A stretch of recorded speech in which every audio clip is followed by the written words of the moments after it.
대구 동구의회 윤리특별위원회 구성 시도가 불발됐습니다. 위원회 인선을 두고 의원 간의 이견을 좁히지 못했는데 전국 기초의회 중 유일하게 윤리특위를 구성하지 않았다는 비판이 이어지고 있습니다. 대구시와 경상북도 국민의힘 지도부가 함께한 예산정책협의회가 열렸습니다. 국민의힘은 대구시와 경상북도의 주요 현안 해결과 국비 확보를 위한 전폭적인 지원을 약속했습니다. 빅데이터를 통해 10월에 대구와 경북에서 주목받은 지역 이슈를 살펴봅니다. 에이펙 정상회의와 이재명 대통령의 대구 타운홀 미팅 등이 주요 키워드로 꼽혔습니다. 국가유산청이 예천 개심사지 5층 석탑에 국보 지정을 예고했습니다.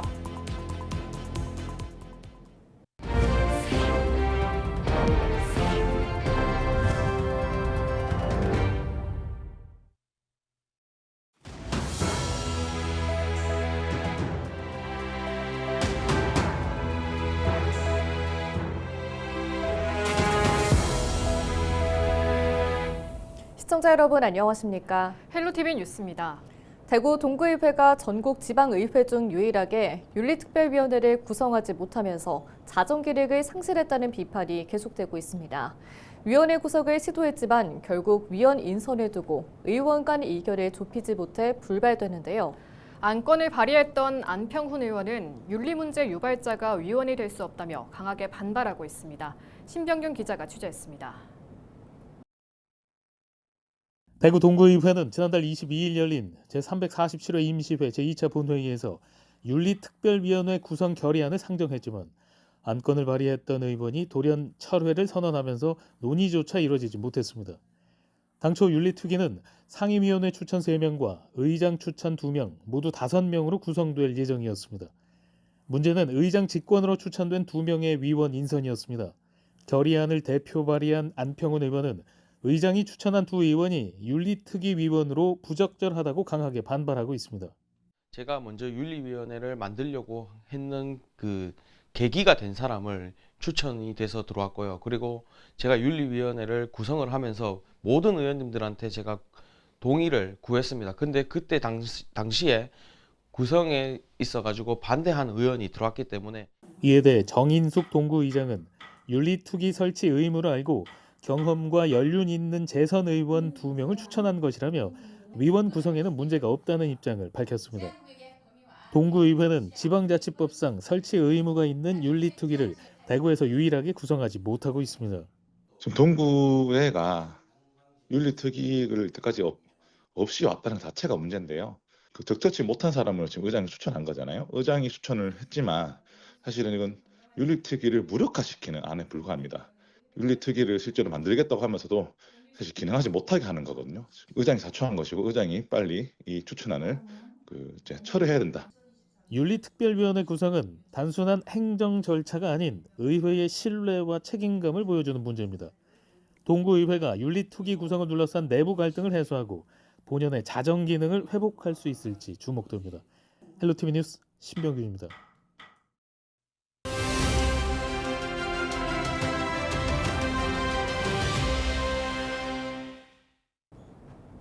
국민의힘 지도부와 대구시, 경상북도가 한자리에 모인 예산정책협의회가 3일 경북도청에서 열렸습니다. 지역의 주요 현안과 내년도 국비 사업을 논의하기 위한 자리였는데요. 어떤 이야기들이 나왔는지 취재기자 연결해 알아보겠습니다. 서희동 기자. 네, 서희동입니다. 네, 먼저 이번 회의에 지역 주요 인사들이 모두 모였다고요? 그렇습니다. 이철우 경북도지사와 김정기 대구시장 권한대행을 비롯한 주요 간부 공무원들이 참석했고 국민의힘에서는 장동혁 당대표와 송원석 원내대표를 필두로 한 주요 당직자와 지역 국회의원들이 자리했습니다. 장동혁 국민의힘 대표는 지난 8월 말에 당대표에 선출된 후 경북도청을 처음 찾았습니다. 네, 대구 경북 지역에 시급한 문제들이 많은데 어떤 사안들이 논의됐을까요? 네, 이 자리에서 이철우 경북도지사는 최근에 시행된 산불 특별법과 관련해 산불 피해 지역의 지원과 재건을 위한 시행령 제정을 도와달라고 요청했습니다. 또 경주 에이펙의 성공적인 마무리를 앞으로의 국가발전 원동력으로 삼아야 한다며 세계 경주 포럼 추진 등 다양한 포스트 에이펙 사업의 필요성을 강조했습니다. 직접 들어보시죠. 저희들이 이제 에이펙을 일회성으로 거치는 게 아니고 후속 조치를 해서 포스트 에이펙을 준비하고 있으니까 후속 대책에 저희들이 요청하는 게 10건 올려놨습니다. 그걸 이번 국회에서 좀 반영될 수 있도록 잘 도와주시기 바랍니다. 이 밖에도 이 도지사는 경북대와 포스텍에 의대를 설립해달라고 요청했고 주요 SOC 사업에 대한 예산 지원의 필요성을 강조했습니다. 네, 그리고 대구시에서도 국비 증액이라든가 지역 현안 해법에 대해서 이야기했죠. 네, 최근 이재명 대통령이 대구를 찾아 취수원 이전에 대한 빠른 결론을 내겠다고 말했는데요. 이와 관련해서 김정기 대구시장 권한대행이 지역 국회의원의 지속적인 관심과 협조를 당부했습니다. 대구와 경북 모두의 관심사인 TK 신공항 건설도 빠지지 않았습니다. 김 권한대행은 사업의 안정적인 추진을 위한 금융비용의 국비 보조와 범정부 TF 구성의 필요성을 강조했습니다. 현장 발언 들어보시죠. 공항 문제는 대통령께서 24일 날 대구 오셔서 국비 지원 가능성을 처음 언급하셨습니다. 그래서 빨리 실무 협의를 해서 내년도에 빨리 보상이라든지 사업이 진행될 수 있도록 저희도 속도를 내도록 하겠습니다. 김 권한대행은 지역의 핵심 과제 해결과 국비 확보를 위해 시의 역량을 총동원하겠다면서 당 차원의 적극적인 협조를 요청했습니다. 네, 이 밖에도 지역 발전을 위한 여러 지원 요청들이 있었을 텐데 국민의힘 지도부는 어떻게 답했나요? 네, 장동혁 국민의힘 대표는 지역의 주요 현안과 국비 사업들이 지자체만의 노력으로 해결할 수 없는 과제라는 것을 잘 알고 있다면서 당에서 관심을 두고 전폭적으로 지원하겠다고 말했습니다. 장 대표의 목소리로 들어보시죠. 예산과 정책은 단순히 숫자나 수단이 아닙니다. 그 안에 지역의 민생이 있고 지역의 미래가 있고 대한민국 균형 발전의 길이 담겨 있습니다. 여러분께서 오늘 주신 말씀은 하나도 놓치지 않겠습니다. 한편 예산정책협의회가 끝난 뒤에 국민의힘 지도부는 산불 피해지인 안동시 일직면을 찾아 이재민과 이야기를 나눴습니다. 네, 오늘 여기까지 듣도록 하겠습니다. 지금까지 보도국 서희동 기자였습니다.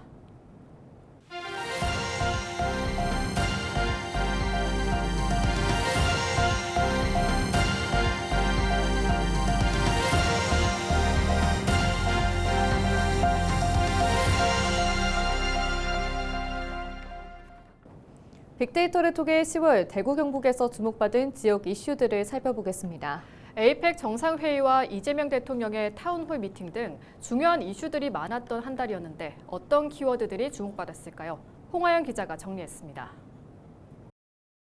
경북 지역 최다 키워드는 단연 에이펙입니다. 에이펙이 열린 경주도 그 다음으로 많이 언급됐습니다.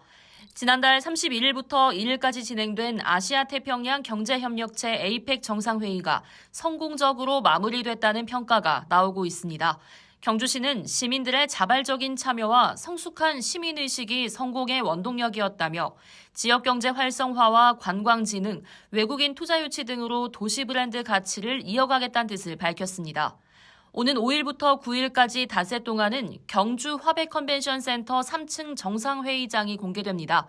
경주시 홈페이지를 통해 사전 등록을 하면 영상으로만 보던 정상회의장을 시민들이 직접 볼 수 있습니다. 대구 지역 최다 언급 키워드 이재명 대통령입니다. 지난달 24일 타운홀 미팅을 위해 이재명 대통령이 대구를 방문하면서 관심이 급증했는데요. 타운홀 미팅에서 이 대통령은 대구 경북 신공항의 국가 재정 지원, 취수원 이전 등에 대해 긍정적으로 검토하겠다고 밝혔습니다. 대구시는 정부와 긴밀히 협력해 현안을 해결하겠다는 입장입니다. 또 섬유와 안경 등 전통산업 발전, 국립치의학연구원 유치도 추진하겠다는 계획입니다. 다음으로 많이 언급된 키워드는 22일부터 나흘간 진행됐던 미래혁신 기술박람회 픽스입니다.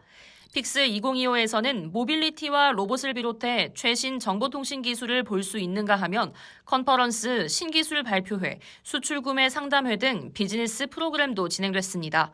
행사 기간 동안 모두 500개사에서 2,000개 부스를 운영했고 11만 4천여 명이 엑스코를 찾았습니다. 타운홀 미팅이 있던 24일에는 이재명 대통령도 깜짝 방문해 기업인을 격려하기도 했습니다. 이번 행사에서 체결된 수출 계약과 업무 협약은 약 700만 달러, 우리 돈으로 100억 원 규모에 달했습니다. 빅데이터로 보는 10월 대구 경북이었습니다. 국가유산청이 국가지정 문화유산 보물인 예천 개심사지 5층 석탑을 국보로 지정 예고했습니다. 고려 현종 2년인 1011년에 완성한 예천 개심사지 5층 석탑은 석탑에 190자의 명문이 새겨져 있어 구체적인 건립 목적과 과정, 당시 사회상 등을 명확히 알 수 있습니다. 또 현재까지 주요 부재의 유실 없이 온전히 전해지는 등 역사적, 학술적, 예술적 가치가 뛰어난 것으로 평가받습니다. 예천군은 이번 국보 지정 예고가 지역이 간직한 천연 문화유산의 위상을 재조명할 계기가 될 것으로 기대하고 있습니다.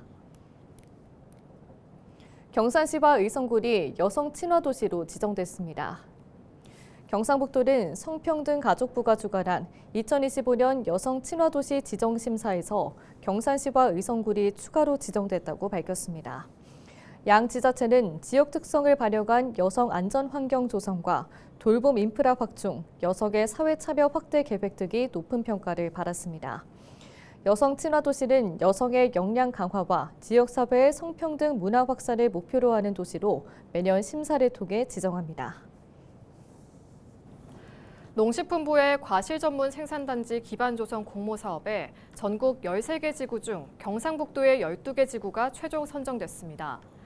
이 사업은 사과와 배, 포도 등 과수 집단 재배 지구의 용수원 개발과 경장로 정비, 과원 경지 정리 등을 통해 과수 생산과 출하 기반을 구축하는 것으로 농가에서는 자부담 없이 전액을 지원받습니다. 경상북도는 안동과 영천, 청송 등 7개 시군에서 12개 지구가 선정돼 국비 175억 원 등 총 194억 원을 확보했습니다. 특히 대형 산불로 피해를 본 지역에서 6개 지구가 선정돼 과수 농가의 복구에 도움이 될 것으로 보입니다. 교육부 주관 시도교육청 평가에서 경북교육청이 2년 연속 최우수 기관으로 선정됐습니다. 시도교육청 평가는 매년 교육부가 실시하는 종합평가로 국가책임교육과 돌봄, 교실혁명을 포함한 4개 영역에서 21개 지표를 기준으로 진행됐고 경북교육청은 21개 지표를 모두 통과하며 최우수 등급을 달성했습니다. 이번 성과로 경북교육청은 내년 5억 원의 재정 인센티브를 지원받게 됐습니다. 영주시가 다음 달 26일까지 청년 어학비 자격시험 응시료 지원 사업에 하반기 신청을 받습니다. 대상은 영주시에 주소를 둔 19세 이상, 39세 이하의 미취업, 미창업 청년으로 1인당 연 최대 20만 원까지 지원합니다. 지원 대상 시험은 올해 7월 1일부터 12월 26일 사이에 실시되는 국가기술 자격시험과 국가전문 자격시험, 어학시험 등으로 시험 점수나 합격 여부와 관계없이 신청할 수 있습니다. 자세한 내용은 영주시청 홈페이지 공지사항을 참고하거나 시청 지방시대 정책실 정책팀으로 문의하면 됩니다. 경산 삼성현 역사문화관이 특별기획전으로 삼성현이 건네는 위로를 개막했습니다. 개관 10주년을 맞아 마련된 이번 전시는 원효, 설총, 일현 세 성현의 사상과 메시지를 현대적 시선으로 재해석해 선보입니다. 삼성현 역사문화관이 소장하고 있는 삼성현 관련 금대 출판 유물 50여 점과 일본 고산사 화엄연기 원효회 복제본의 전체 장면을 소개하고 일현이 살던 고려시대 불교 문화를 보여주는 경산 불굴사 3층 석탑 출토 유물을 처음으로 공개합니다. 또 디지털 기술을 결합한 영상 콘텐츠와 조형 작품이 전시되고 경산시 조각협회의 조각축제 등도 함께 열립니다. 대구 수성구가 중소기업이 개발한 신기술 제품 우선 구매 목표를 초과 달성했습니다. 올해 전부서를 대상으로 중소기업 제품 구매를 독려하고 중소기업 신기술 우선 구매 제도 특강을 진행하는 등 제도 활성화에 힘썼습니다. 올해 총 물품 구매액 115억 원 가운데 3억 8천만 원을 신기술 제품 등으로 구매하며 목표 비율 1.43%를 넘어 3.3%의 달성률을 기록했습니다. 주요 구매 품목은 천연 목재 바닥, 휴대용 탐조 등 영상 감시 장치 등 신기술과 친환경 기술이 적용된 제품들로 구정 전반에 활용되고 있습니다. 이상으로 뉴스를 마칩니다. 시청해주신 여러분 고맙습니다.